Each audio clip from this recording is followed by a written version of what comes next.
Well, first of all, how's coaching going? When David and I did this last year, we'd do what else are you doing? And it often turned to coaching. Are you still coaching them up, the pass rushers at the high school there?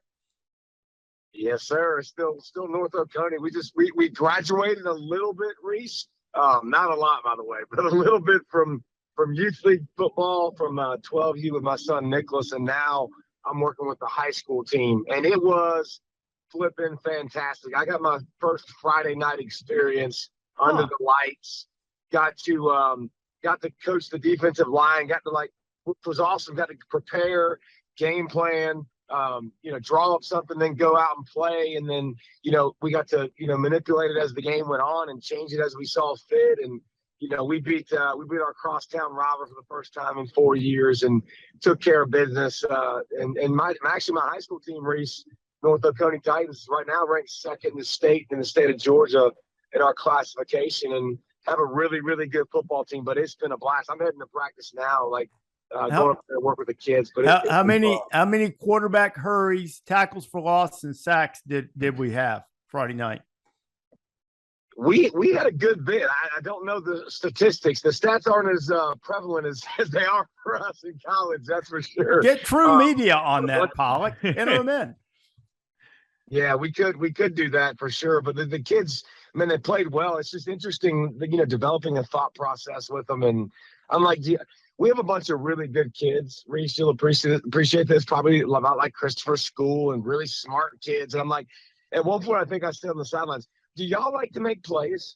Like, do we like to go make plays and sacks and tackle for is that in our DNA? Because I see y'all being a bunch of robots and we're in our gap, but let's go celebrate. Let's go make a big play. And we made a couple of big plays late, got a couple of big sacks on the last drive to hold up the our end of the bargain and to win 16-13. So it was a nice first Friday night under the lights.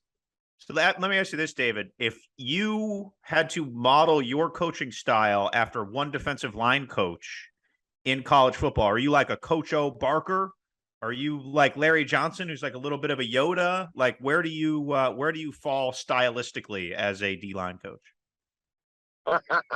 That's a great question.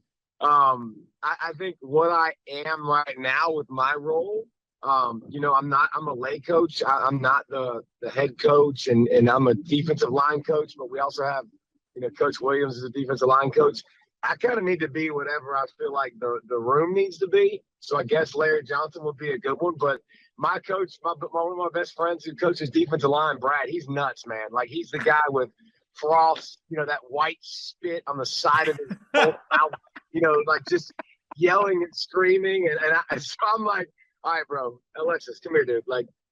Don't listen to what how he's saying it. Just listen to what he's saying, okay? But it's cool, man, because they speak a different language, obviously, than most of our generation. But I've been able to come to them and speak and talk to them, and I have a lot of them out to my house, and we go through workouts and in the summertime and stuff like that. Whenever they want to work out, and really push them and really talk to them and try to be a mentor to them and share my faith. And so it's really been cool because a lot of them, will text me all the time. And they text me, on Saturday last week and Coach, watching you on the show. And, our audience tends to be a little bit older and the young kids don't tend to sit down and watch it. So it's been cool to kind of build a rapport with them and honestly kind of be what I need to be.